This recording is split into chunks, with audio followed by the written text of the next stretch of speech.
This is the Vertex Podcast. Vertex as in the meeting point between two places.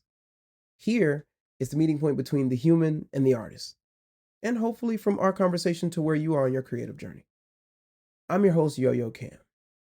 I'm an artist and designer based in Stone Mountain, Georgia. My work spans from character designs in video games to large-scale murals in cities all over the world. I'm going to be having conversations each week with creative professionals to get to know more about the human side behind their amazing, amazing work. My hope with that is to show you, the viewer or the listener, that we're all more alike than we care to admit. I post the conversations here each week, and my hope is that piece by piece, conversation by conversation, we can all learn that our dreams are also closer and more accessible and achievable than they appear to be. I hope that you can listen to this conversation and find something that resonates with you, something meaningful, something helpful. Enjoy the episode. Can you hear me? Of course I can hear you. Cool. Can you hear me? I can. Hey. Welcome. That means we got the basis of a conversation. Yep. Let's see what else we can build onto. Hey, there we go. Like Legos, man. Absolutely. Throughout the conversation, I'll be writing down a little bit of notes too. I'm sure you're going to be dropping gems, and I just want to be able to collect them along the way, not let them fall too far down the stream. So if you see me looking down for a minute, probably just writing some notes. I'm still listening the whole way. I'll think that you're bored with me, which it's okay. That's cool too. That's cool. Yeah, that's fine. I got parents that have done that to me, so it's Ooh. okay. Ooh, Hey, yeah. as the certified yapper in my family, I know what that looks means. Oh I man. already know. No, that's crazies. No, that's crazies for me. You hit me with a whole bunch of wows, I'm gonna feel some type of way. No. It'll be the good wows. Okay, cool. It'll be the good ones. But yeah, as I had in my introduction, you are Nebraska born, Detroit raised, and Detroit grown and Atlanta raised. Sorry for the mess up. So I noticed that you let people know that every time people say where you're, like they ask you where you're from. Mhm. What have those places done to you, or how have they shaped who you are to the point that you feel that it's necessary to include all three of them each time? Well, I feel like for me, it's very necessary to say all of them because all of them have been so critical in my journey and forming, who I feel like I am as an individual. Nebraska for one is because, hey, simply put, I was a black man in the middle of the map in Nebraska, like, which is already something of an anomaly. But also, I think even just being there and knowing that I was very different than the rest of my peers, it put an onus on me to like not let that be something that stopped me from still connecting with people. So I learned very, very quickly how to connect with somebody that was incredibly different from me.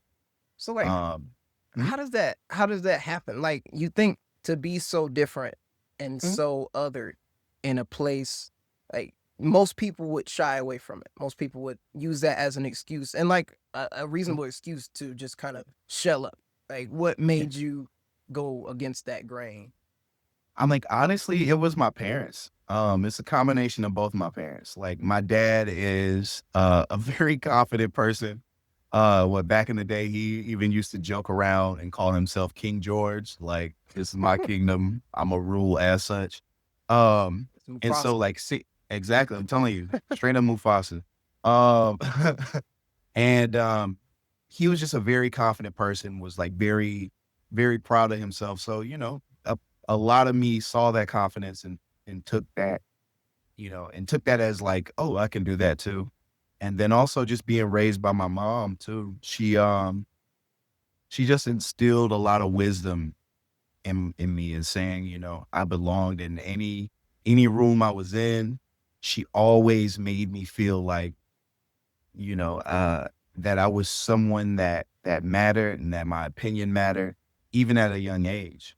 Um, and then even just seeing the way that she operated, because my mom is also a very confident woman. We're able to make a friend. Like that's just a simple fact of both of our lives, which can be very annoying to the people we're around because, hey, we're just always gonna be yapping to somebody, and it may take our situation, it may make our situation a little bit longer than it quote unquote needs to be, but it always is a beautiful experience. Can't leave the grocery Oh, store, y'all. Everybody's hugging oh, and stuff. I'm telling you, man. I'm like, my little sister was so mad. My little sister was so mad the last Thanksgiving because I ended up weirdly, because we was looking for cumin, Mhm, the cumin spice, right? mhm. And we couldn't find it. We was like, man, what's going on? And my little sister was like, man, forget it. Let's give up. But then I noticed there was some other like older ladies also looking for cumin. So I was like, "You looking for cumin? Yeah. I was like, all right, well, look, we the cumin coalition. Let's Human do it. coalition. Y'all a We team. had we had about five of them. I was the only man on there. Y'all on the search. Uh-huh. Mhm. And That- then when I found it, it was hidden behind somebody had put the garlic in front of the cumin. oh, they was trying to hold out. I'm telling you, messed everybody up. They had to So when we go. found it, oh, it was up, We even dapped up the whole cumin coalition.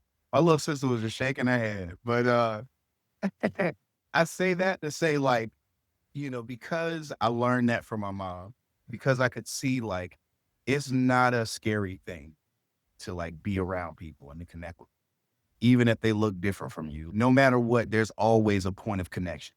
You Mhm, just got to be willing to be open to finding it. mhm. Yeah. Interesting.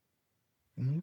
Interesting. So, like, there's so many people out there that want to make friends, and that want to make connections, that want to be those types of people. Like, I even want to be that type of person where you can make a friend anywhere, especially like where you really want to. Say you go to like a networking event or to a show or something like that, and you just don't know what to say. You don't know how to. They're just there and like they're doing perfectly fine without you interacting with them at all. How do you Mhm. insert yourself without being too much of a disturbance on their part? Mm. Um, it's for me, it's like a two-parter. Um, I lead my life with the saying of be interested and be interesting, Mhm. you know? Yeah. Like when you meet somebody or you want to go talk to somebody, be genuinely interested. Like Mhm. show interest, be curious about them, ask them questions. Get like people like to talk about themselves. Like everybody does. Yeah. Like even the most introverted person, if you give them the runway to actually talk about themselves and you're genuinely listening, man, they'll talk your head off, man. Mhm. Um, and the thing about it is just you have to like be okay listening to that and then also reflecting like your own interesting attributes because I don't know, I feel like once you kind of give people that runway to show how interesting they are, they're kind of naturally just gonna want to like, hey, so tell me about you. Like, Yeah. It's kind of like yeah, a like sending the ball back over the fence. yeah, you just playing catch. That's all you are. You're just throwing it. Mhm. They catch it, they'll throw it back.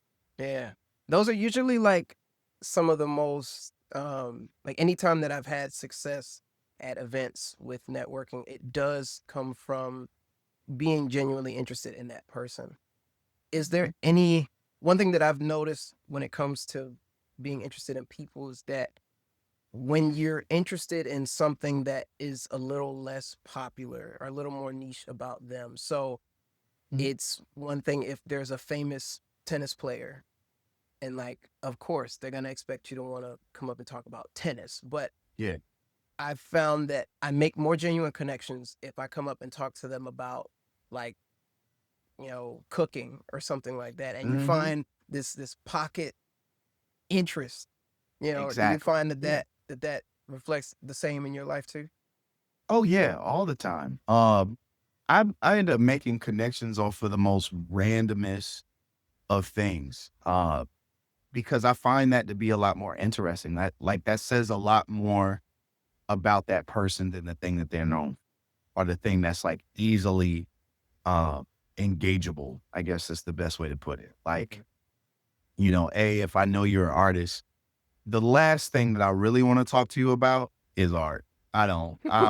I'm not interested. Like especially if I'm already aware, like of course I'm gonna show you love for like, oh wow, I really do love that piece. But that is the last topic that I really want to discuss. Like, maybe I noticed that you have a very specific brand of like pants on. I'm like, oh, wait. Are you into blah, blah, blah? Or, oh, man. Wow. It's funny that you say that. Like, and now we have a whole conversation on selfish jeans and I don't know. We start talking about sewing machines and stuff like whatever it is. I'm more interested in those other parts of a person's character because I feel like that says so much about the uniqueness of, you know, um, like I'm a person, as my friends like to say, I am a collector of shinfo, which is just shitty info. Yep. So like I'm incredibly interested in just a lot of different things. So I try to explore that with anybody that I come across. What's some of your go-to shitty info topics? Mm. What's some things that you just love to talk about or that you hope people ask about? Uh, um, oh man. Okay, there is a man. Okay, so for one, I'm really into like quote unquote high prestige television shows. So like, Prestige. so like Succession, Breaking Bad, uh, The Wire, stuff like that. Like these immensely popular, high quality television shows, right? So for one, Succession, um, I won't ruin it for anybody, but for those that know, one of the characters on there is named like Bill Wams. His last name is Wams Gams, right? Wow. Very distinct name. Yeah. And so what's interesting about that name is there is only one person in recorded history to get an unassisted triple play in baseball. That's basically to get 3 outs by like only you getting the out, like you not throwing anybody out, like you tapping people out, right? So here there's a man, I believe his name in real life is like Sam Wamsgams. He's the Mhm. only person to get a unassisted triple play in a World Series, right? And so for those that know Succession, you know why that's a critical thing. He got a triple play. Somebody else did too. Um, yeah, it's just I don't know. It's those little bit of details I like. They make life a little bit more interesting. For sure. For sure. It gives more fuel even like to the craft in itself. It's so much, to have it be paintings and art and design, it's made out of everything else but Yeah, that, like yeah, it's made out of all the stories and the experiences you have in every other facet of your life. Like can you can you share with us some of the things that inspire the work that you do? yeah, yeah. I feel like for me, a lot of the things that inspire me um are nowhere near close to like painting. I am notoriously the last one that you should ever want to take to a museum because I'm gonna be bored as hell. Like for me, the things that interest me the most are stuff like high prestige television. I'm a huge cinema head and cinema nut. Like I can watch any Wankor Y film and find so much beauty in it. Streetwear, shoe design. Oh man, Japanese jazz kisses, which are like the very small like jazz listening bars that have come over here and become very popular as like listening rooms. Those are really inspiring. Football. Oh, football is one of my favorite things in this world, man. It's one of the most inspiring sports for me. It's taught me so much about not only the human spirit, but tenacity and how you can intricately design things that look so simple but are so like very specific. Like it's Can you give me an like example of one of those in football? trying to think something that's easily translatable. I would say if you ever get the chance, go to YouTube and look at the way that that Bill Belichick will talk about his plans for the 1986 Super Bowl. So he was the defensive coordinator back in the day for the Giants, right? And they were going against one of the most high-powered offices in league history. It was the Buffalo Bills. They had these like high-powered, legendary Hall of Famers all over the offense.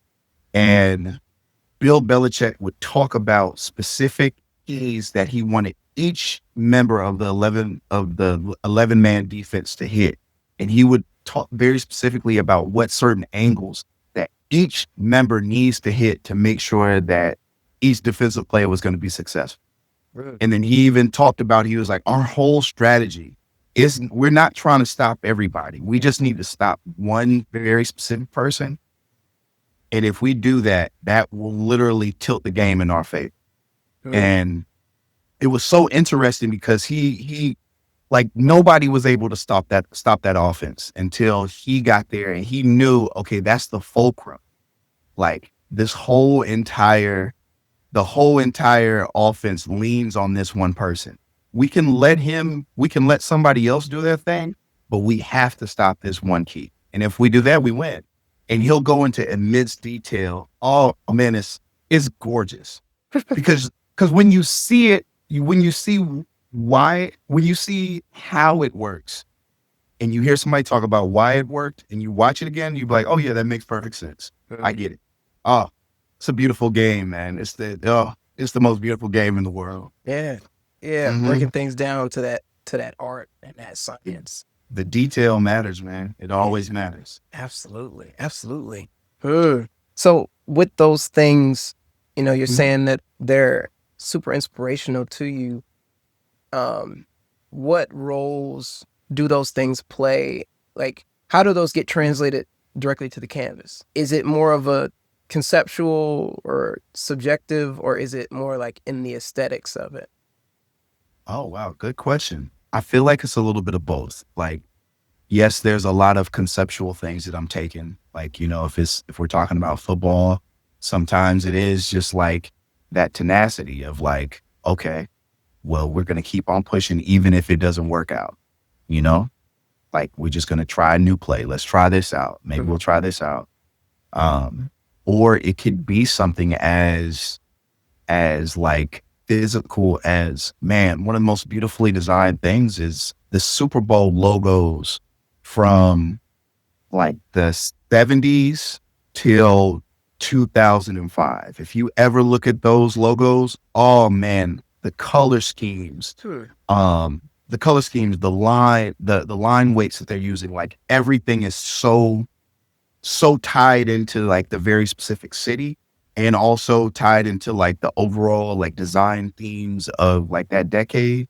That is just perfect. And I think for me, I pull a lot from those inspirations. If we're looking at like sneakers, I pull a lot of the colorways. I pull from a lot of the different colorways on sneakers and translate that over into, you know, things that I'll actually lay on a canvas that I know work, and I Mm. see how and why they work. Yeah. And I try to translate that to the art that I do. Interesting. Wow. That's cool. You would never expect how one thing will inspire something else. You never Mhm. know. And it's not that, like, I know that you're a a huge fan of fashion, but somebody's seen one of your paintings and they don't know who you are. Like, they'd never know that it was inspired. That it could be inspired from like the colorway of a shoe. Yeah. Yeah. Hmm. Like, speaking of inspiration, like when you do find those things, how do you go about um, acting on them in your life? So whenever you catch inspiration, I find I might have a great idea for something, but Mhm. I'm driving. And so like Yeah. I can't do anything about it right now. And I'm going 30 minutes away. And by the time I get there, it's like I'm not even thinking about it, or I'm just concerned on whatever I went over there for. And Mhm. so, you know, how do you go about kind of harnessing when lightning strikes? Mm. So I do like two things. Sometimes, I always keep like at least a little piece of paper and a pen in my pocket. Mhm. Um, because a lot of the times I don't necessarily need to like draw it out to like get the inspiration. Sometimes I just need to literally write down the idea, like with words. Um, you know, man dunking on baby. I just need to literally write that out. If I write that out, then I know I can like save that for later and be like, oh, okay, I know exactly what I was thinking in that moment to get there. But if I'm not able to, write it down or collect it, um, I a lot of times will just like trust that I just need that idea to like crop pot in my head a little bit longer. Like I don't believe that I don't believe inspiration truly like ever goes away. Uh, it sometimes some things just need to be like in your crock pot, in your inner crock pot. They need to simmer a little bit. They need to start coagulating and connecting to some other ideas, All right. uh, so that they can become something a little bit more fully formed. That's even more inspirational. That like is like, oh, I've been thinking about this for weeks. Oh, I know how I can connect it. I know exactly what medium it needs to be. Yeah. Yeah, so I just trust at the end of the day that I'll figure it out. I'll get there. Yeah. Because you Mhm, never know how long something can sit before it's like the perfect idea. There's tons mhm, of things that you'll have an idea for something, and the missing piece to make it perfect is something that you wrote down in the notes app that yeah, mm, you know, I wake up from a dream sometimes and I'll be mm, like, oh, this was like a really cool thing I saw, or this was a really interesting situation, and I'll just write it down real quick, and I may not mm. even understand it the very next day, but then I'll come back, you know, a year 2 years later, and like that's the thing. They go away, then come right back. Mhm. It disappears and it comes back like the inspiration. Oh, we know exactly where we were. Yeah. But yeah, no, I believe in that wholeheartedly, man. Because like I think a professor told me this like way back in the day while I was at Georgia State. He was like, don't be afraid to revisit old ideas. Like, even if you did it, put it out there, you spend a lot of time making it work. Sometimes you do have to just like allow time to kind of like grow, allow time to grow you so that when you do reapproach those old ideas, you have all this new insight to make it even better, you Mm. know? Do you think that those types of things are like intentionally done, or like almost like a sense of destiny with it, where it's like the idea comes through and you know, or like it knows that it will be something greater in the future, but then like, you know, even though it's unaware to you right now, like it Mhm. knows exactly what it's doing most of the Yeah. time. Yeah, I think so. I think ideas come from a place that are a little bit more, what's the best way to put it? Like I feel like ideas have a lot more information about their destination than we do. Mm. I feel like we only know what we kind of like are able to perceive at that moment of said idea. We'd be like, oh man, that'll be a great like design or a great painting. But I feel like the idea knows that it's destined for a little bit more than that. That Mm. is not just a painting. This is something that's helping you to understand who you are, helping you like solidify your own identity. And then also is helping somebody else see like, God dang, that's actually really inspirational the way that you did that. Yeah. Or it's giving somebody else an idea to be like, oh man, maybe I could be a painter. you know? Like, I ideas have um, a lot more presence than we even, like, are able to perceive, man. I don't know. That's Very true. always how I've seen it. It's very true. Like, I was talking to my girlfriend about this one day where she said that ideas are almost like their own entities, Mm, and they come to us and basically ask to be made. mhm. Like, we are the ones that are responsible for just bringing the idea to the physical world. I've always thought that to be so interesting. I think she's so right. She is so Yeah. right. It Yeah. it makes you think like, man, you're actually having it's not just random thoughts in your head, but you're communicating with bigger, greater forces, asking for your assistance. It's almost like creating can be like an act of service in that way. Yeah. Yes. Oh, Mm. yes. Amen. Mm. You know, I feel like ideas are always asking us permission to be like, all right, can we rely on you? Mm. You know? And if not, if you don't say yes fast enough, they'll go to somebody else. They You will. know, so They'll yeah. just they'll be like, I guess they're not with it, and they're Yes, you going was down a mistake. lame. They'll call you lame. The ideas will call you. Well, you Yeah, lame. I'm sorry. My I have. bad. I've definitely been called lame by an idea before. Yeah. What's Oh man. what's an idea that is trying to communicate with you currently that you're back and forth with? Oh man. Oh, honestly, I feel like the idea that is like hitting me up the most right now is really what I've currently been working on. Been working on this project of Foster, Mm. you know? And Foster and the way that I envision it is a shop and a space that is simply making things for people.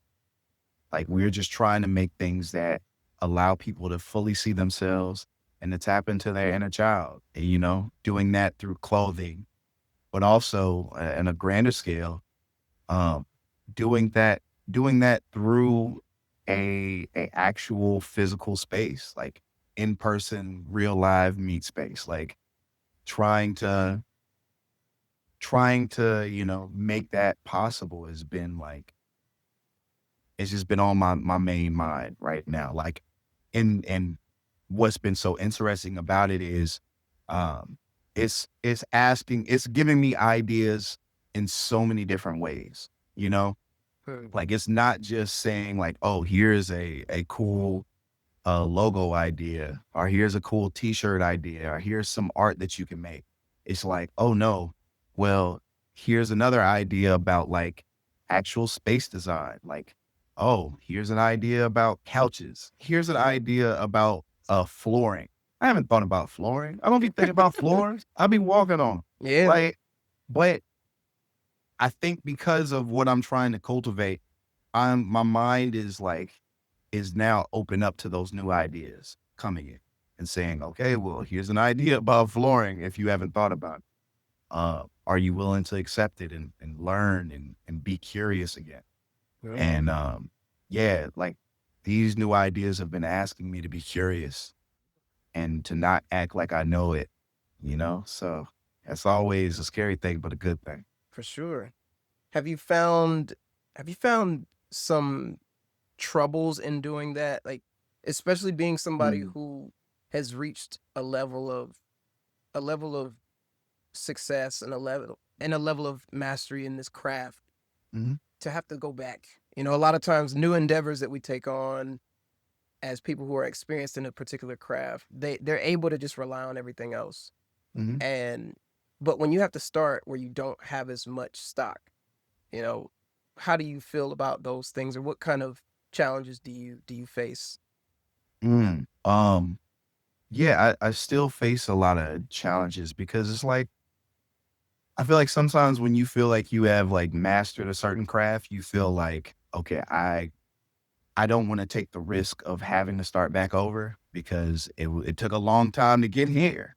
Um, and so it's like, dang, does that mean it's gonna take a long time to like master that or this whole new thing?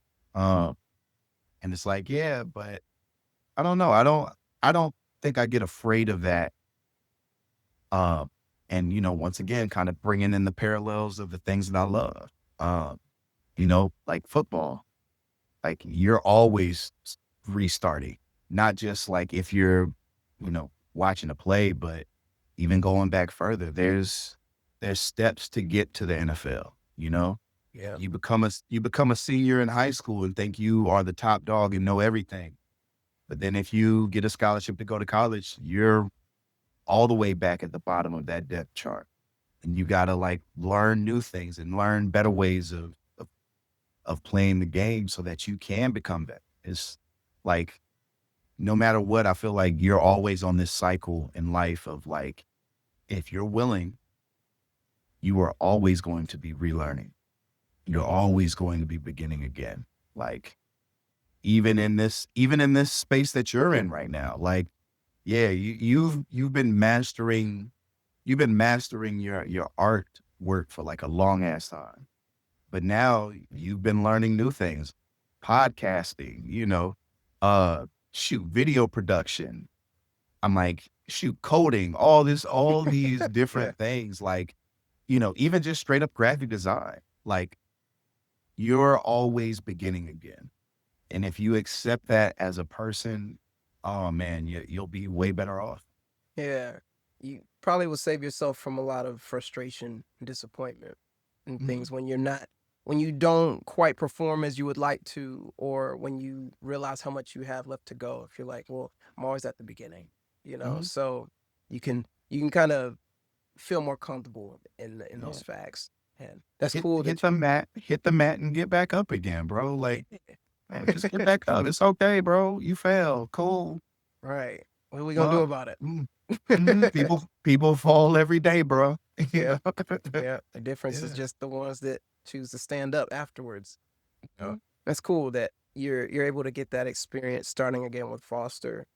And you know, I saw your Instagram story today, and Mhm, I saw that you put some thoughts about Foster on there. And I saw a quote that was particularly interesting. mm, It said, okay. "Foster is one of the closest things to getting to know my heart, my spirit, and my dreams." Mm, And I I see you to be somebody who likes to put themselves on the canvas anyway, mhm, on the wall, mhm, on the clothes. And so I would like to know, how much closer is Foster to you than your other projects? mhm. Like, what Oof. are we gonna see that the canvases and the walls haven't shown us yet? Mhm. Wow. Well, man, I just typed that up. This thought that was I didn't know it was gonna come here, but I'm here for it. I'm Came here right for on it. back. Yeah, I The see. I inspiration see. like the Boom. lightning. Hey, boom. Oh, boom. It's a great question. I feel like with Foster, the reason why it's so close to my heart, and I feel like it's one of um the best renditions of me, and the best thing that I feel like I can give because it is so holistic. And I feel like knowing what, even if I can just, be real simple, like knowing what like clothing as a whole kind of did for me when I was younger. It wasn't just I think for me it wasn't just, oh man, this is some cool stuff to wear, dang, this look good, or dang, I look good in it. Um, I think for me, clothing helped me find my own identity and helped me believe in myself and see myself, you know? And it wasn't just because like, oh man, this is what all the cool guys is wearing. Like, no, like I felt a lot of confidence in knowing that I chose what I wanted to like adorn my body with, Hmm. what I wanted to show off to the world, what I wanted to, how I wanted to present myself to the world.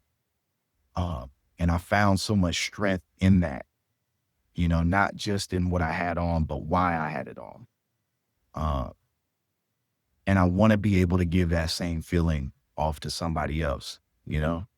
I want them to feel like, you know, that they're seeing in this, because this is them showing themselves off to the world exactly how they want to be shown.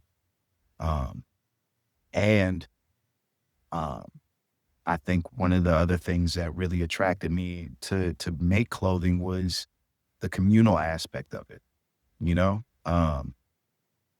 like I feel like it was a point in time where you could really find community just based strictly off of like, dang man, I like that T-shirt, and it could be like, wow, you know about that? Oh, I know about that too, and boom, now we're connected forever.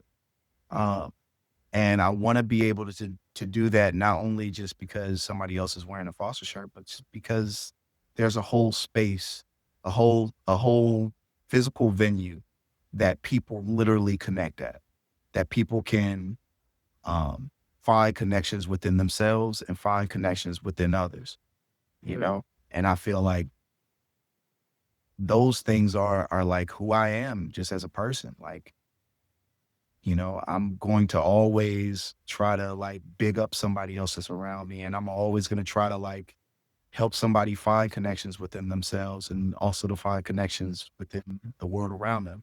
Hmm. And so I feel like Foster, outside of just being my middle name, that's what the F stands for. Shout out. Um, it is true to what I want to do for everybody around me. I want to foster growth in people. I want to foster connection in people. Mhm. And that's just me. Hmm. So before Foster, Hmm. how were you using clothes to do that for yourself? Oh man. I had a oh man. I had a clothing line when I was at Georgia State. Some of my older friends know it was called like Classic. And yes, it had a K at the end, of course. Um, Black clothing Spicy. line with a K. Come on. Them Fu- K's and fu- Z's, we can't let them go. I'm telling you, we cannot. The mugs are holding strong, bro. K's and Z's. Hey, they're loved in the Black community. Telling Absolutely. you. Fun fact about that is even wilder. So, like, I came up with the name Classic while I was in high school. The name before it, Fresh Flavors. Woo! With a Z too, Woo! wasn't it? Like, yeah, it was it. Fresh Flavor, Oh, VAZ Yeah. flavor. Yeah. Oh man, it was, looking back at it like, oh, um, but I ran that for a good bit while I was in college, like probably about like 4 or 5 years. Um, and it really was like my first foray into creating something and then giving it out to the public. Yeah. Um, But I so mean that more was so. yeah, yeah. Oh, Oh, go for it. well, Yeah. I meant more so in the sense of like how you did that for clothes, like for yourself with other people's Oh, clothes. Like it seems as if with Foster and with Classic and with Fresh Flavors, you were able to you're creating spaces for people to do that for mhm, themselves, like you mhm. once did. And so I'm trying to look into what that George was doing when he was in the mall, when he was in the store and he's picking out clothes. What are the things that are going through your head? How are you piecing together outfits and what is that telling us about who you are? Oh, okay, I got you. For me, I think I've always just been like, just very addicted to like just high quality things. Like I like things um, that have like a good touch for a reason. Whether it's like learning about combed cotton. Like combed cotton is Hmm. is different from just like a regular cotton shirt because most regular cotton shirts are literally just like it's just combed once. But with like combed cotton Hmm. shirts, I've never heard of they're that before. combed cotton. I'm telling you, like those AS color shirts that we've used, those Mhm. are combed cotton. Like that means like once it goes through the loom once and it's combed once, it's combed again and again to get as much length off of it so that it does have that very, very soft feel. Um, Interesting. yeah, so like I think for me, I'm always on the lookout for like high quality things, things that are made really well, things that are printed really well.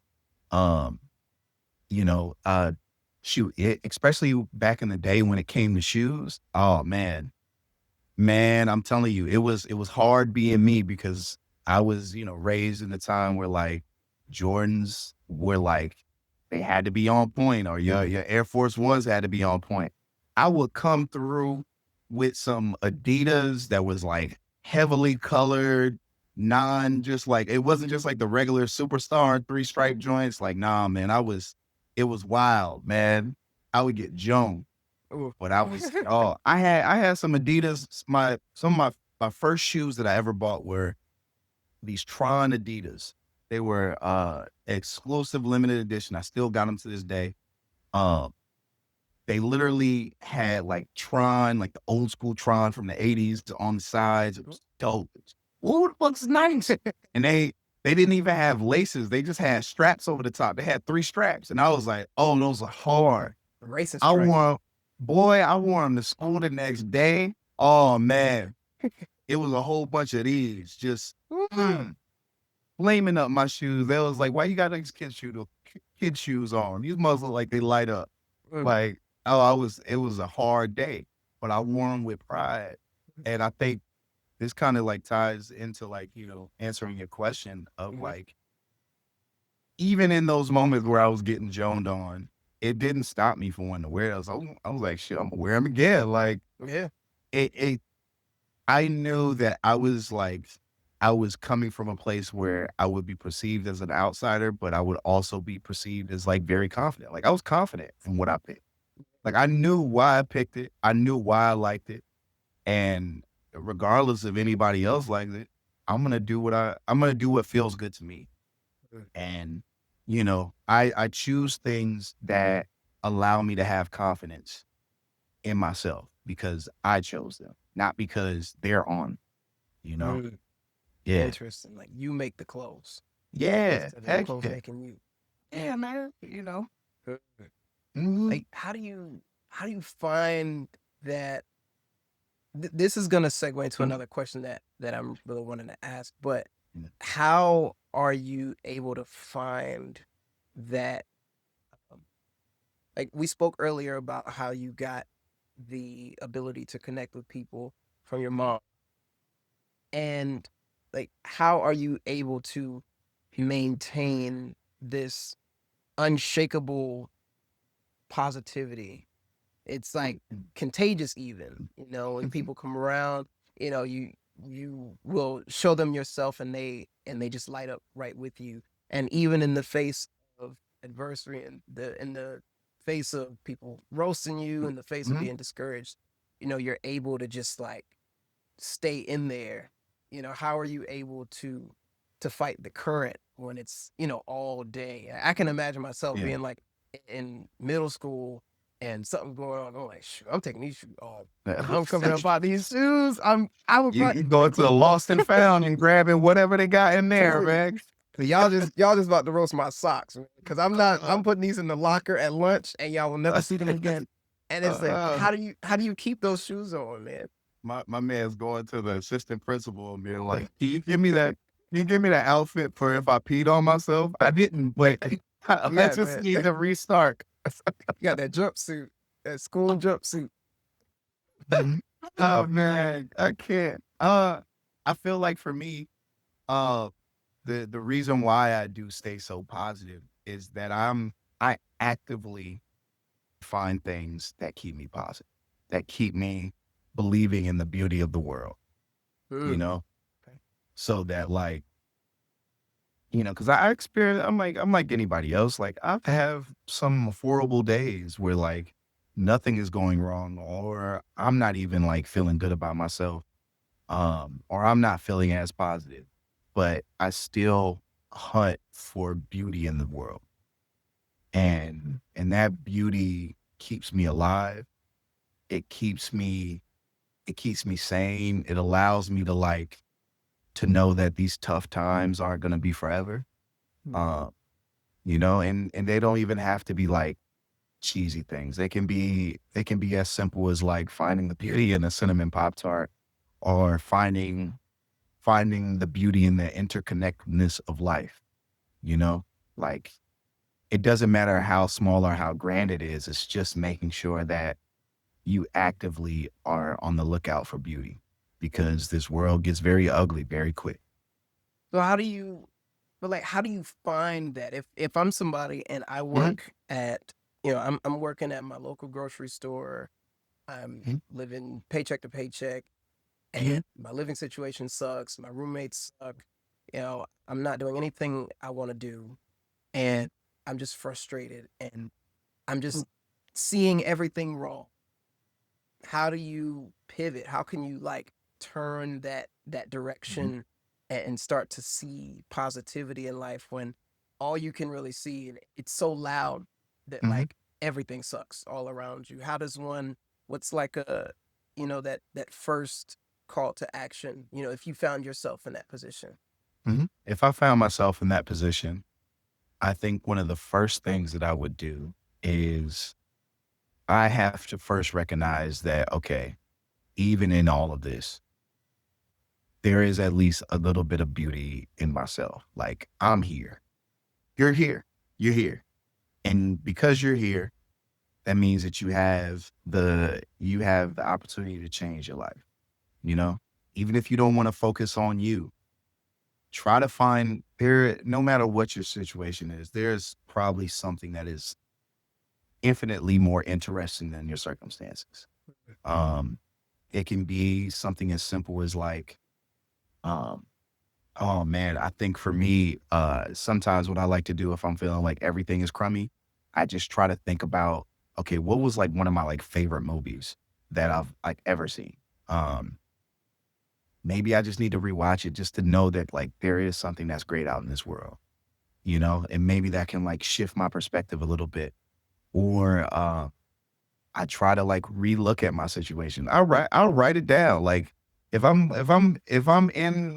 if I'm in the boo boo, like let me write it all down. Like maybe one of your coworkers at your dead end job, you know that they're an ace, so you can find some beauty in them.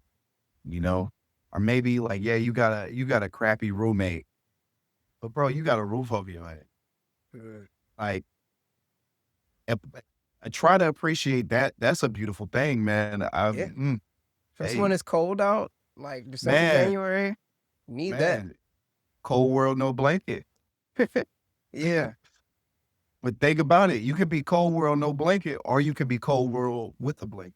With a Like, roof. not to be cheap. With a roof, with a roof. Even young Dro said, car ain't got no roof. Like, and guess what? He was happy about that. Like, Yeah. he was happy the car ain't got no roof. So, like, I don't know. I try to find the most, I try to find the most simplest thing and see if, like, there's a little bit of beauty, a nugget of beauty that I can find. Mm. Go from there. Hmm.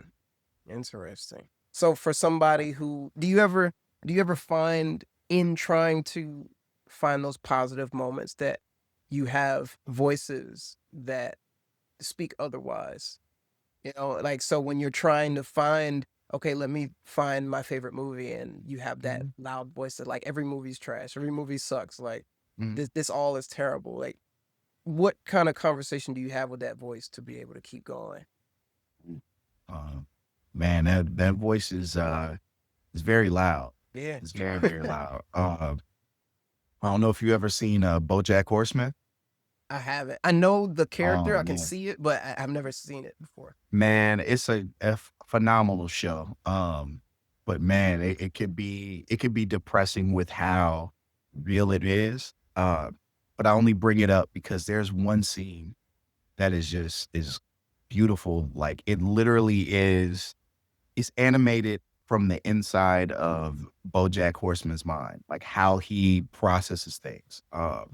It's like his mind will literally just be telling him, like, "You're a stupid piece of," and he'll just say it over and over again and be like, "Oh wow, the reason why Hollyhock doesn't like you is because you're a stupid piece of," and it's just like I'm listening. I'm like, wow, yeah, I've had my mind work like that before. And I think the thing that I do is like when that voice is kind of getting louder and louder and kind of like taking over all of my thoughts, when it gets to a point where it's too loud, I just try to like, I try to take a breath and I just say, okay, like, let me invite it into my house. I feel like sometimes when those voices get very loud, it's because we don't want them to come into uh, our quote unquote home on the inside of us. Like we want to like barricade them from like entering our peace.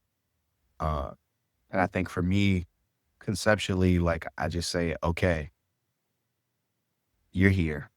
Here, I have a seat for you in my home. Like, tell me what's going on. Like, I'm not gonna run from it at that point because there's like a small nugget of truth even in the most fearful emotions. Um, that if you allow it to like just dissipate, like if you allow that fear to dissipate, they'll actually there may be something there for you, you know? And so like I just try to do my best to say, hey, you're welcome here. What do you got to tell me? I'm listening now. You got my attention. Mm, Um, Easier said than done, of course, but for that's sure. what I normally like to do. What kind of benefits have you seen?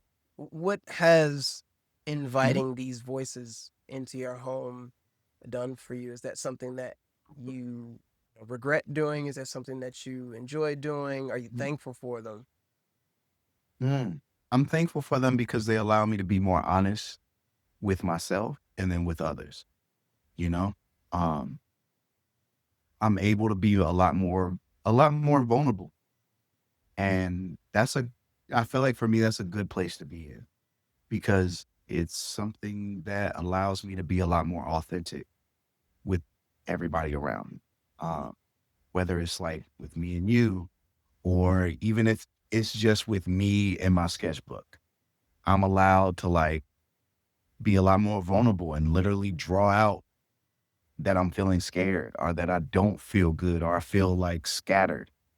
I'm able to like draw from those places and allow that to like be a part of my world and be a part of the journey. Um, and man, I think if I try to run for those things, it won't allow me to be as true to myself. Very true. That's very real. I've been on that same journey because I wasn't one that would listen to those voices.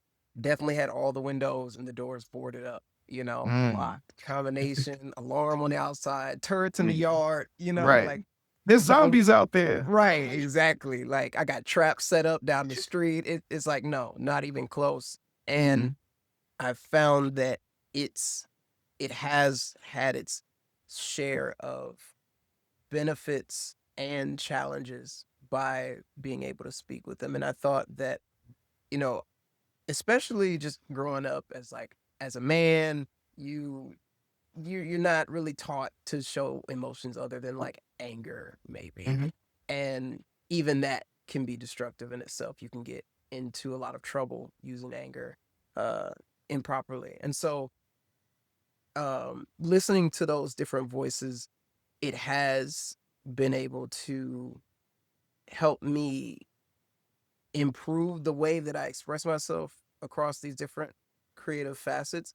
But when you allow yourself to have all these different voices enter your home, how are you managing like keeping yourself intact and not being pulled by the whims of all these different voices? I found that I'm trying to juggle it, but it feels like everybody's in the living room yelling, Mhm.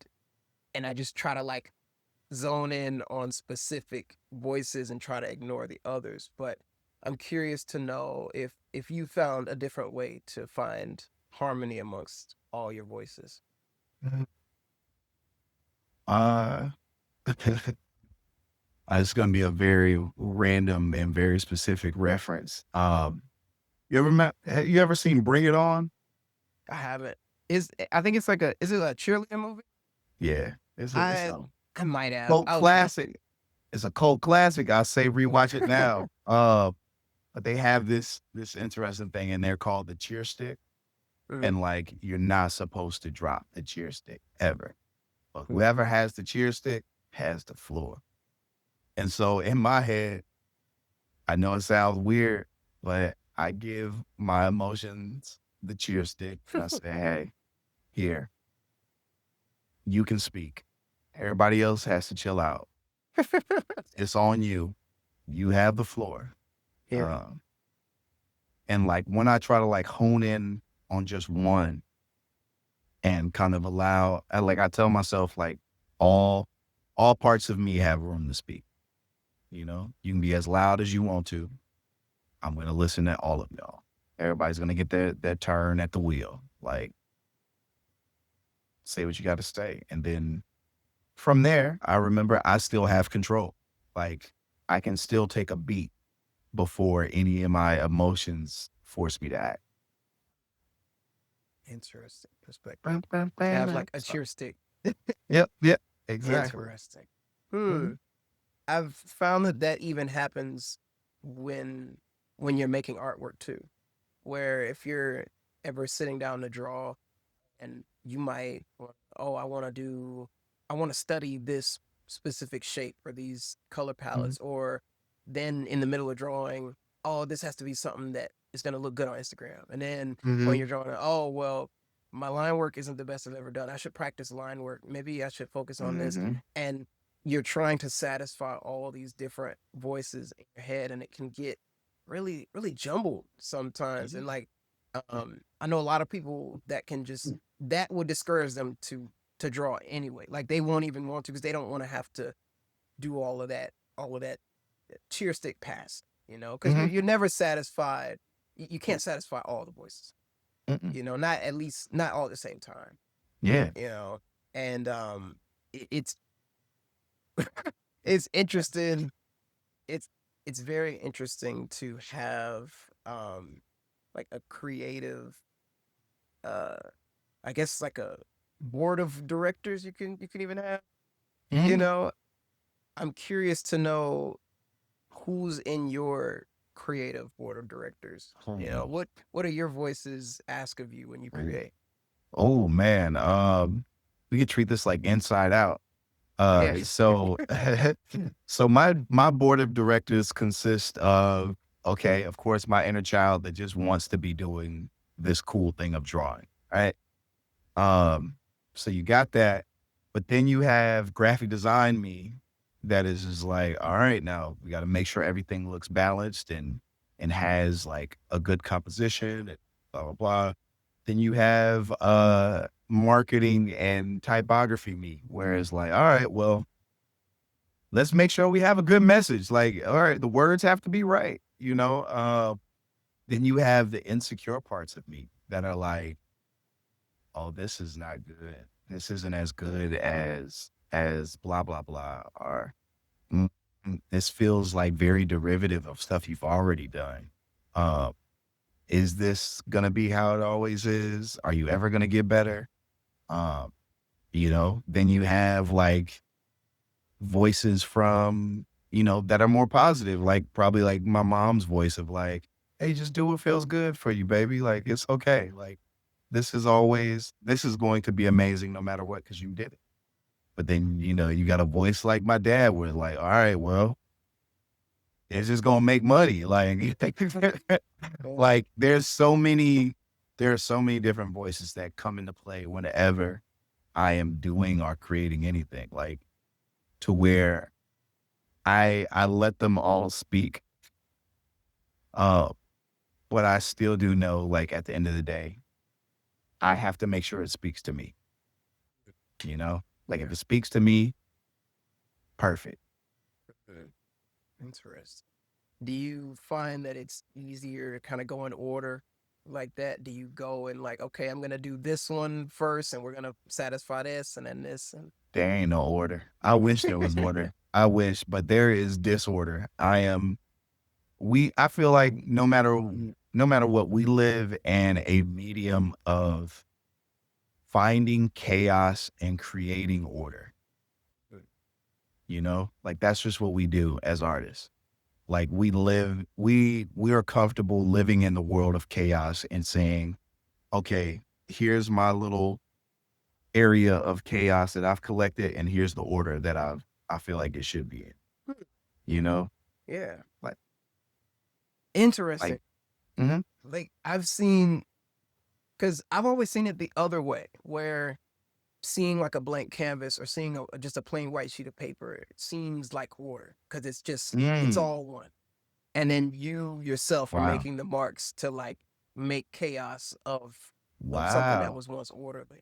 That's really interesting. See, I see that as the inverse. I see a white sheet of paper as chaos. Hmm. Yeah, And so what about the white sheet of paper says chaos to you? because I relate white sheets of paper to like white light. Like Mhm. white light is white because it has every single spectrum of light in it. It could be it is and can be everything, you know, just Interesting. depending on like, the prism at which it flows. So when I look at a white sheet of paper, I see everything. Interesting. So then you got to just pick one and like, all right. I, blue. Yeah, man. Interesting. Wow. Mhm. Is that the same? Is that the same process whenever you go and you're designing murals as well? Whenever you're seeing like that Yeah. big wall. Yeah, it's everything. It's because it's everything and nothing at the same time. Like you look at a blank wall that you're supposed to fill up, and it's like, wow, it could be this, it could be that, it could be this. Because at that point, it's everything and nothing. Hmm. It's white light. It's all of it's there, and nothing is there. Yeah. So yeah, I experience it everything. Even this, getting on this podcast is white light until we start figuring it out Yeah. and building this mug out. Yeah. Yeah, Kind of dog. find a pathway because I mean, it could go any direction.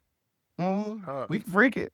Everything can be freaked or fruit. Interesting. I got I know that's It's a not a real quote. It's a word. quote. It's a quote. Everything can be freaked. That's cool. That's cool. Oh man. Hmm. So speaking about murals too, for people who don't know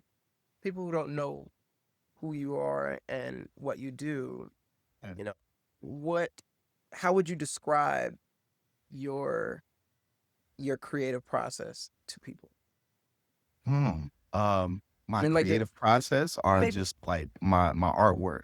your artwork and like your body of work, your belief in it, your approach to it, that Yeah. type of thing. Okay. I think the best way for me to describe my work is it is it is artwork that is trying to get to your inner child. Um, it's the dreams of your inner child. That's the best way that I feel like I can put it. There's a lot of color. There's a lot of form that I create, like these colorful and kinetic characters that just move across the canvas. Um, that always got something good to give to you, like whether it's in the way that they move or the things that they say. Um, like I feel like my artwork is meant to make people's inner child sing. Hmm. So why the characters? For in Mhm, terms of aesthetics, mhm, there are a lot of ways that you could tell that story and inspire the kid within mhm, people. So, what spoke to you about the characters that you create? And even the way mhm, that the characters are, they have very exaggerated features and they'll have mhm, like green and purple skin. Like, mhm. where does that come from and why is that useful? 'Cause I think it just reflects. I want my work to reflect people, and I think the way that my characters look, the colors that they have, the way that they move, I feel like it reflects how people naturally are. Like everybody is different in the world, and everybody has a unique way of moving, and everybody has very specific, like, details that are exaggerated when it comes to, like, how they look. Like, bro, I got a big ass head, you know? So, like, if I was to draw me, the correlation between my head and my body is gonna be like Primo Lottie. Like, it's it's gonna be wild. Uh, but I like that. I embrace that. I think that's one of the coolest things about people, that if we're cooler and more interesting when we embrace the differences that we all have, because that makes everybody unique. And I want every single character that I do to be unique. Like, yeah, there may be like some crossover between some of my characters, but a lot of them are just I come up with them on the spot. Like, I don't have like a specific character that I transfer over, like Atomic, um like or like, I don't know, like Greg Mike, or like, there's not a specific character that you can kind of see, but you can see like the through line of like how everything is designed as similar, but Yeah. if Hmm. yeah. That's pretty cool. Like, Mhm. and it definitely does. Uh, it explains a lot. Like, it explains why they all have such personality and such variation, because that is how people really are too. Yeah. Do you find that that is what helps? Um, what helps you when you are put on for a job where you have to decorate a space, including those characters? Do you think that those are the parts that are speaking to the people, like maybe even more than the words sometimes? Yeah, I think it does speak a lot to people. Um, and I find it to be I think people find it to be very attractive because they're able to see themselves in it. If not themselves, then somebody that they know. Uh, and I feel like that's always been one of the positives about the work that I do, is that anybody can see themselves in it, you know? Black, white, whoever, male, female, whoever. Like, however you identify, I feel like you can find some identification in them, in the characters that I make. Mhm. Like, you think people need to be able to see themselves or something in work? Yeah, yeah. I feel like that's the beauty of art. You know, Mhm. people, like, you gravitate to certain things because you feel like that's you. Like, you feel like, oh man, that specific art style or the colors or that line or whatever it is, it's something that you like because a part of it, a part of it, you're able to see yourself in, Yeah. you know? Mhm. Yeah.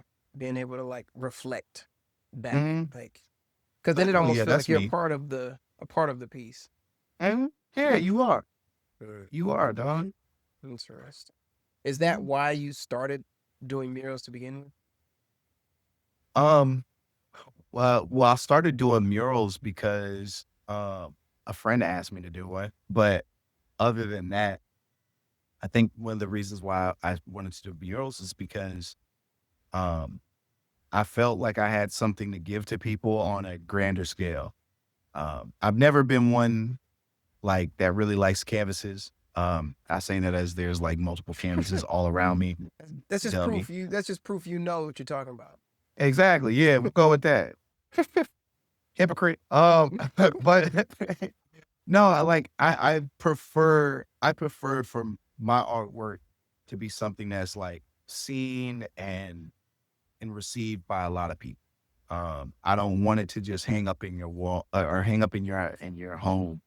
Like, that defeats the purpose for me. I feel like for me, I want it to be out with people. I feel like my messages aren't just something that needs to go up on a wall. It needs to be for everybody. What makes you feel that way? Um, because I feel like a lot of the things that I'm saying are things that I've said to myself to get me out of sticky situations.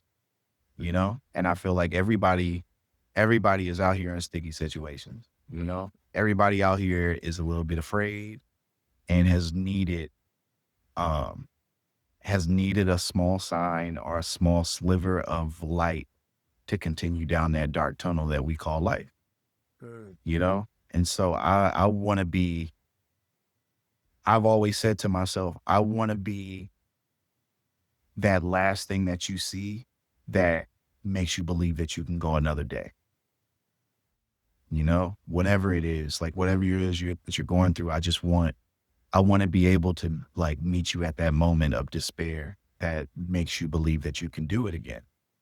Mm. Do you ever feel like you're doing these things sometimes for the younger you that may have struggled to find that? You know, like if you could Yeah. make a piece or send a message to that younger version of George that was in despair, you know, what would that message contain? Ooh, I feel like all my work is kind of speaking to a younger me. But like I'm trying to think of a piece that I've done recently. Um, Man, I'm like, honestly, it could be just even as simple as the thing that's like right behind my head right now that says everything is figure outable. Like I live painted that years ago. That's actually where I got to meet Jalil for the first time, but I digress. Shout out to Jalil, Mr. Oskiade himself, Mr. Mayor Griffin. You can't stop me from saying it because you're not here. Um, yeah, say it to us backwards, Mayor Griffin. He'll accept Um, it one day. One day. Man, it's okay. We already know. But I think me making that was like a reminder to myself, like, even as a young kid, of, you know, you'll figure it out. Don't worry about it. It's just kind of keep on being you and know that if you put time into it and you throw time at it, you'll be able to figure it out. Because there's nothing in this world that we haven't solved and that we won't try to figure out, you know, the best ways to combat. So, Yeah. Do you think that people don't give themselves enough time to figure things out? yeah, we like the bro. As soon as the microwave was invented, it ruined everybody's sense of time. Everybody was screwed at that point. It was like, well, I guess time don't really matter, um, because everybody we were kind of wired now to like we want things to be instant. We want instant gratification. We want the things that we do to get done instantly. That's why we get so frustrated when like, oh man, I can't figure this out. Dog, chill out, chill out. Daddy, please. It's like, like literally just, we really want things to just happen immediately. I'm like, shoot, I still even want things to happen immediately. Like I was even expressing earlier how like, I'm a little bit frustrated because this one project I'm working on is taking too slow. Everybody's taking their time, Mhm. Yeah. but I'm having to remind myself, hey, everything happens at a perfect time, Yeah. you know? Like, Yeah. and one of the best things you can do in anything in life is just throw time at it, man. Throw the Throw time time at at it. it. Yeah. Mhm. I found even across the different facets of things that I enjoy, there are Mhm. people who are masters that inspire me in that specific um, thing. So I like to roller skate. I look at masters. I even look at my girlfriend. Like she's put in Your time. master, man. She's Gia put in the master. time to Yeah. do all these different things. Or even, you know, I'm a big chess player. I look at some of the masters. They've played for years and years and years, and there is that level of mastery that you just can't get without time. It's it takes all of those times where weren't as good. It took all the different sessions of being able to figure it out, pick it up, and have like a upwave with it, and then getting frustrated and putting it down, and even its own influence from other areas. You know, like you can be a certain type of artist because of the things that you do outside of art. You know, and as you pick up new ventures, they will change the type of artwork that you do. And so like sometimes you'll see a master and it's like they're not just doing that thing. You're not just painting, like you're also playing football, you're also cooking, you're also doing all the other things that you enjoy doing Mhm. because like that's all in there, you know? Yeah. Yeah. And it all relates. Like I tell people all the time, you know, we are all doing creative things. We're just using different pencils. Yep. Like it all comes from the same place. There's a speaking of football, there is this football scout, this independent football scout I really love. His name is Matt Walt. He's actually based in Georgia. Uh, but he every single year he puts out these like what he calls the rookie scouting portfolios, right? And where he'll for a whole year just intently watch tape and dissect it, has a whole process for it, right? Um, but where he got that process with the rookie scouting portfolio was from managerial roles and also from his time as a jazz player, professional. Yeah, yeah. And so like the methodical nature of how he practiced, of the things that he studied, he kind of took that same process and just brought it over to football. And it's worked immensely for him. And I feel like we do that with everything. Like it, it if you're just drawing all day, cool, bro. But I think your process will be better served if you try to go and maybe learn how to like saute a steak properly. Because maybe that'll give you new insight into how you actually do want to like draw or create a piece. You know, like I don't know. I've always looked at it like people that are like that feel like they're uninspired. You just being like you're allowing yourself to be lazy about life. Go live life. Go live life. Like if you ain't got nothing to draw right now, that's okay. That just means you need to go outside, touch a grass, just one grass. Just one grass. Grab grab one grass and see what like find something like be more interested in life because life the more life experiences they'll just like layer onto your life to give you something actually meaningful to create. Yeah. Yeah, man. Yeah.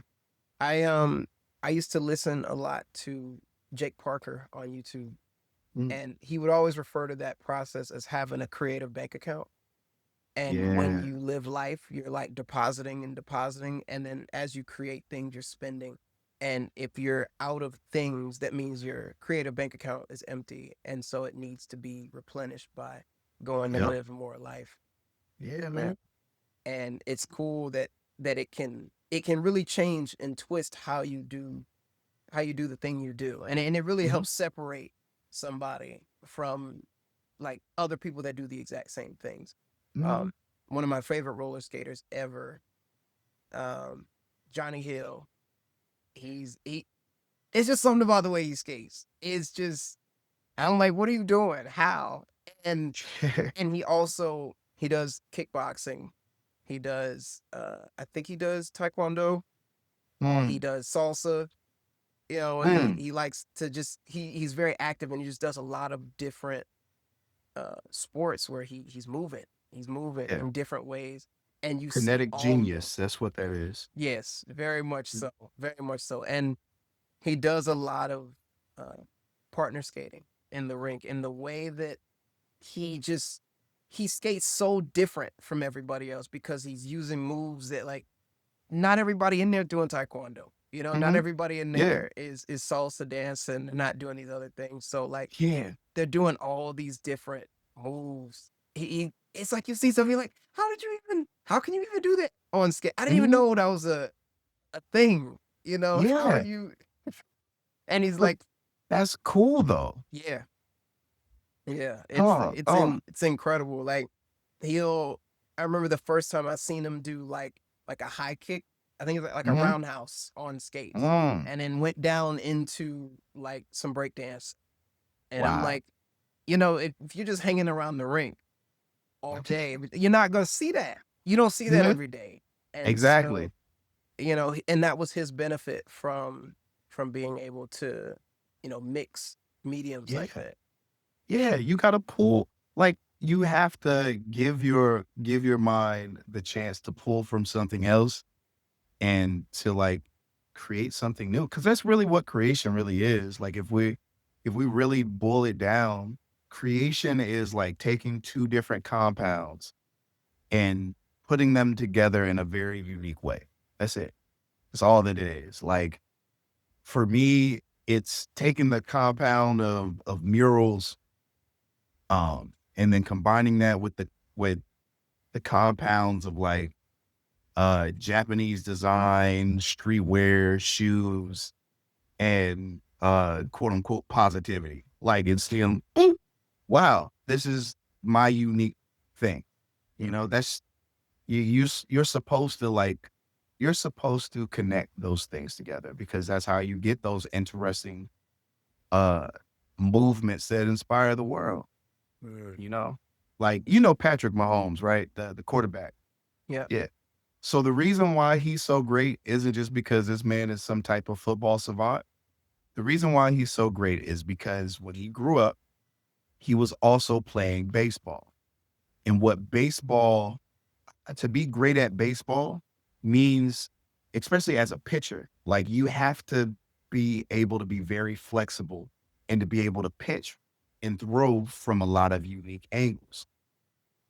And because he's mastered that side and taken that same type of movement and brought it over to football, where, you know, most of the times, like, most people are just told to throw over the top, boom. He's able to like bend his body in different ways to throw because he's pulling from baseball and he's taking the baseball movements and combining them with football movements to create something brand new Mm. that's unexpected. Like, how the hell are you throwing from like right down here? Like, that's not what they teach you to do. You're supposed to throw like this. But he's like, no, well, Being able to break those rules, yeah, like, because you just have like a different way, a different type of upbringing, I guess. yeah, that's cool. That's cool to me. Do Yeah. do that. Yeah, bro. Do that. Be cool. Yeah. Yeah. Don't be no lame. Do not be lame. That is, Mhm. rule number one. So, okay, so with all of the different creative facets, with all the creation, especially for somebody like you who is pretty busy a lot of times, how do you deal with the burnout? Or if you do you get burnout? Yeah. When you get burnout, what's that process like for you of picking yourself back up? Ooh, to answer your question, yes, I get burnout. Um, I I've just gotten better at recognizing it quicker. Um, so I'm not just continually like working from a place of deficit and being like, I don't understand why I don't feel good. Like, I've experienced it enough time to notice my patterns and my signs. And so when it does start to happen, I I have to force myself to not punish myself with work. Like, I will force myself to say, "Hey, I have to get this done, and you can't do anything else. You can't go and have fun. You can't go and enjoy yourself. No, get this done now. That will be your enjoyment, and you can't do anything else about it." And early on in my life, it was a lot louder than it is now. It still occurs. It still happens. But I know now, whenever I start hearing that voice, I'm pushing rope. I need to like I need to get up and I need to stop what I'm doing. Like, it happened last week. I was working on a couple of different projects, wasn't really finding any success with them. Just kind of wasn't really feeling good about myself. I was like, man, you need to just sit there and focus. And as soon as I said that to myself, I was like, okay, no, I need to get up. And I immediately bought matinee tickets for Sinners on a Tuesday. Mm. And I went to go just took myself on an art date. Yeah, And it was one of the best decisions I made, not only because it was a great movie, but because I listened, I listened to myself and knowing, okay, I'm just burnt out. I'm tired of working. It seems like my only reward for work is just more work. Let me go actually like replenish my bank, as you were saying earlier, for sure. and going to go see that movie, it got me out of a funk and yeah, it put me in a better place. Mm. Yeah, I have a similar story. There was a time where I had to paint in someone's house. I had to paint 7 murals in I eight remember. days I remember that. across. And there was a time where, like, man, it was so much. It was so much on all on all sides, on all fronts. And it was just me painting all of them. And, Mhm. each one I'm having to just run it and run it and run it. And I quickly got burnt out. Maybe after like the fourth one, I'm like, all right, man, I don't know if I should have did this. And Ooh. there were times, and then even amongst that, time was running out. I'm Mhm. like, okay, I'm tired, but every minute I sit, Mhm. I'm losing time that I could be spending painting. And there were even times where knowing that still be like, I'm gonna give myself an hour and watch an episode of Naruto or the episode of Mhm. The Boys, or just I'm gonna go and eat, or I'm just gonna take a power nap. And I know it's like that voice is in you, like, you're wasting time, what are you doing? But you're Mhm. like, I gotta be able to like replenish, because you get like a sense of diminishing returns when you sit there and you just run yourself thin.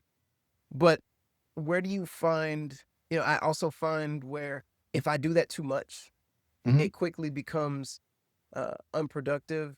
It becomes kind of lazy, and you can be operating in that space, feeling good about it because you're giving yourself a break. You're replenishing, but when do you know?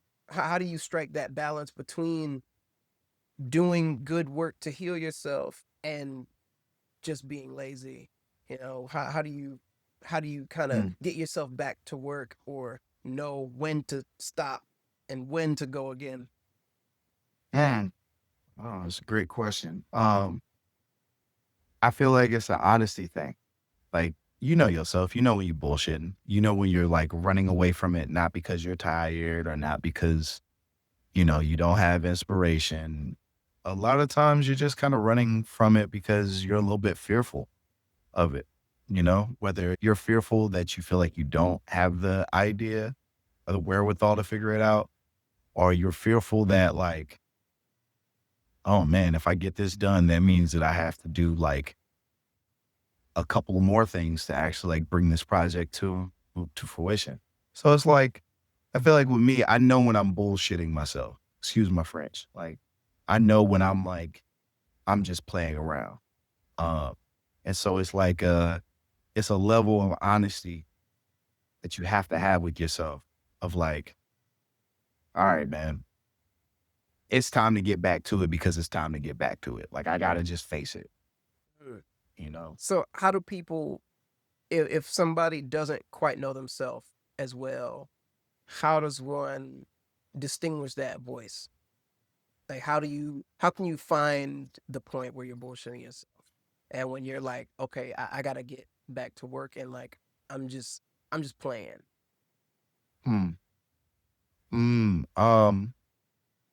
Honestly, I feel like one of the best things that you could do is practice journaling. Like whether that's you literally writing down your own thoughts so that you can actually like recognize them. Um or even just if physical journal ain't the best way to do it, leave yourself voice notes and then listen to them again. Like start to really understand who you are and what your natural rhythms are. What are some of the excuses that you pop up? Um, because I think that will give you a lot more, KOS, knowledge itself. Mm. Um, once you learn a little bit more about that, you can start to see some of your patterns. Like really, really like analyze yourself as much as possible because um that's going to give you better insight into how you actually operate so that you can call yourself out when you're just trying to get over on yourself. Mhm. I've tried journaling in the past, and every time I get like a nice little book, I'm like, oh, this might be the time I start. Maybe I Mhm, can finally get a good running journal going, and like I'll do the first one and just the first one, or maybe the second, and I think it's because I have a trouble with um really it feels almost cringe sometimes to like put out something into this space, mhm, or to put something out onto paper, like, and I'm talking to myself. It's not mhm, necessarily like it's one thing to be able to say how you feel to somebody else, but then like when you're kind of writing it from you for you, it's like kind of like speaking in the mirror. And mhm. it's like, what is I don't know, what would you say that is if I'm having trouble with that kind of thing? Um, and trying to stay consistent, Mm. journaling. If I'm not really finding benefits from it and it's even like cringe in the beginning. Uh, Even if it's cringe in the beginning, that's how everything starts out. Like, remember the first time you try to draw something? It was probably cringy. It probably was like, oh, these Like, lines are, ooh, that is not Cookie Monster. I don't care what you say. I'll say it's Cookie Monster, baby, just because you my child, but that ain't Cookie Monster, baby. Uh, like everything is cringe in the beginning, you know? I feel like it takes time to find what that natural rhythm is for you. Like, if it feels awkward, okay, cool. Do it again. Do it again tomorrow. Then force yourself to do it until it doesn't become cringy. Uh, like maybe sometimes it's analyzing the way that you actually get it done. Maybe for you, it's not, I need a journal. Maybe it is, I need to just talk it out. Maybe it is, maybe I have to record myself saying it. Like there's so many different ways to journal. Like even one of my good friends, he doesn't do like these long diatribes like I do whenever I like journal. He'll literally just write out one sentence and be like, um, I had a I had a shitty day, but everything flushes down the toilet. Like he'll just say that to himself, interesting. Yeah. you know? And it's like, okay, boom. He didn't put a lot of pressure on himself to like have this long scroll to write out. He just said, this is where I'm at. I'm moving on to the next thing. Mhm. Just picking it up, trying again. Yeah. It's just like, Things are always cringy at the start, man. Like, no matter what it is. mhm. Mm, Yeah, that's true. Very true. I can think of even some of my first, like people would, a lot of people will look at my first mural and be like, oh, it's great. But then you mm, look at your first mural as the one who did it, and you're like, man, what is this? Booty Brown. And like having to continue to push through with those Hmm. is like, I mean, that is, I guess it's just another skill to master in itself too. Like being able to express yourself in that way is Hmm. is a skill. You know, Amen. I've tried to do like visual journaling too, Hmm. where some people Hmm. will like Hmm. draw things out, but it's harder for me because of what I like to draw, To like do because what I you do do. like Yeah. all the monsters stuff. It's just like I don't know. Maybe I haven't found a way to whisk it in to the other voices that are speaking just yet. You know, Yeah. That's real. yeah. I've He'll like come. yeah, yeah. It's like a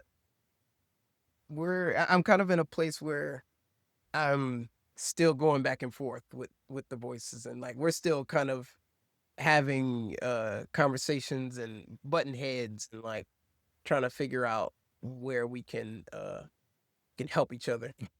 Mm-hmm. Mhm. That's real. Yeah. There was another thing that I wanted to speak on too. I know that we have spoken a lot about the self, right? How we feel, how you feel, how you pick yourself up, how you motivate yourself. But what I've found in my experience is how um, like, whenever you want to go on a journey, you usually go further, and they tend to be more successful when you include people along the way. And so, with that, I wanted to know, um, are there any people that you keep by you, and what roles do they play in your life? I know that Mm-hmm. you are someone that is very independent.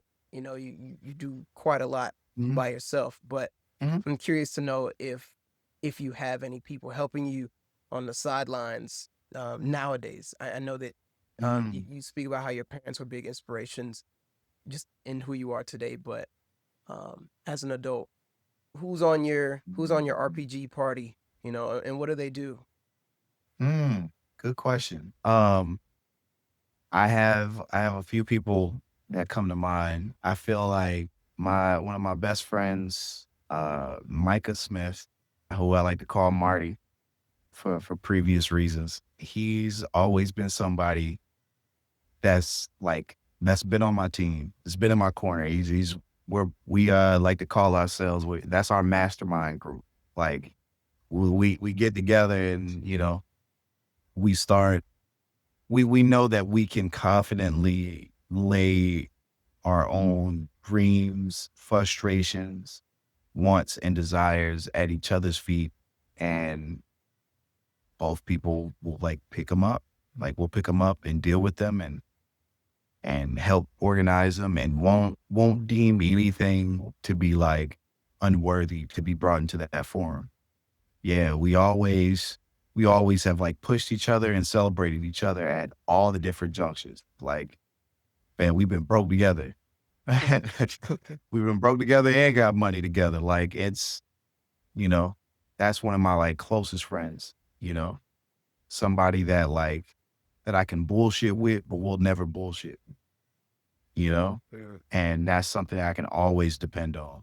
My good friend, Miles Pluto Smith, known this man for a long time. This man is probably one of the most courageously confident people I've ever met in my life. Like no matter what you think he is, he's going to do his dance, and he's going to sing in the way he wants, rap in the way he wants, and talk in the way that he wants. No matter who's around. Like, and he's taught me a lot about confidence. Um, and taught me a lot about like just personal belief in self and still being able to like put yourself out there no matter what. Mhm. Mm. I would also say even you, man, you've gotten onto this RPG journey with me in so many facets. I feel like your skill and demeanor and curiosity has been something that's been very gratifying. Mm. It's taught me a lot. It's kept me curious, seeing your work ethic, seeing your craft. Uh, it's been something that's been like, it's been inspirational to me. Uh, cause I get to see someone who's like, who has a lot of like fire in them, at this stage of your life. And it keeps that fire within me lit, Mhm. like seeing you constantly like push yourself, even though like you fire as hell already, like you constantly are like still deciding to like be like Sisyphus and roll that ball up the hill, like no matter what. Like it's inspiring. Like, yeah, bro. I would say, yeah. Man, that's beautiful. Thank you. Mhm. Thank you. Hey, no Yeah, worries. definitely a part of my RPG party as well. You taught me how to communicate and the importance of wanting to connect with people, you know, Mhm. past formalities and cordial behavior, Like, and just having the confidence to try and try again, no, oh So man, I appreciate that. That just means I'm the healer, and we never get rid of the healer in the RPG world. That's no, it. protect the Yeah, healer. Protect. exactly. Hey, man, hey, my hit points ain't high. Wait, hey, I can help heal everybody if you keep me alive. Absolutely. Absolutely. What is something that we have not talked about yet that you feel should be spoken of? Man, man, I don't know. I feel like we touched on a wide gamut of things. Like we touched on, I feel like every single thing that I could possibly think of. The only other things would be like silly things that are just in my head, but like cinnamon Pop Tarts being the best Pop Tart, and I will not deny it, will not argue. But I hey, feel it. I feel it. I'm on the same accord. I was just fighting in another stream about the best Pop Tart flavor, and had to go with that one for sure. hey man, anybody else that goes against you is a hater, and they have chosen the life of a hater, which is a life you should never choose. That is funny. That is funny. Yeah, man. Well, Drew. Well, George, I really appreciate you for being here. I think that you are somebody who already is the type of person to brave un that unpaved path to make it easier for the ones to come after. And I think that Mhm. this first episode is an example and a testament to that. And you are already infinitely inspirational to me. And I think that's why I wanted to have that on. I wanted to have you on here to begin with. And yeah, I don't think I could have found a better first guest. And so I appreciate it. Oh man, you gonna make me cry up here, man. Oh, that's so sweet. Thank you, brother. Yeah, man. Absolutely. Absolutely. Heck yeah. Heck Absolutely. yeah, man. Proud to be here. Thank you. Yeah. Shoot. I think that like this really helped break the ice for this type of medium for me. And it's given me a lot of like inspiration to try this like others too. Because depending on how that first step goes, it can change the trajectory of the journey. And so I think that Mhm. I've stepped on a good foot with this one. Yeah. It can be a little wobbly. It's all right. Yeah. It's like you ever seen a baby giraffe be born? And them first steps, man, they be crazy. The knees be twerking, boy. Oh yeah. Boy can't barely hold his head up, Yeah. But hey, I'm happy to be a part of this first one. Absolutely. Absolutely. Yeah. Yeah. Can you give us a proper outro and plug to like Yeah. let people know where they can find you and what you got going on and where they can see you, where Okay. where they can support you if they want to. Heck yeah. Well, once again, thank y'all again for listening. George F. Becker the third. If you want to find more of my work, you can find me on Instagram at GFB3. You can find my website, which is gfbthree.com. And also, check out the work that I'm working on currently, which is Foster. If you want to find more of that, you can find our Instagram at foster.atl, or you can go straight to the site, which is foster.clothing.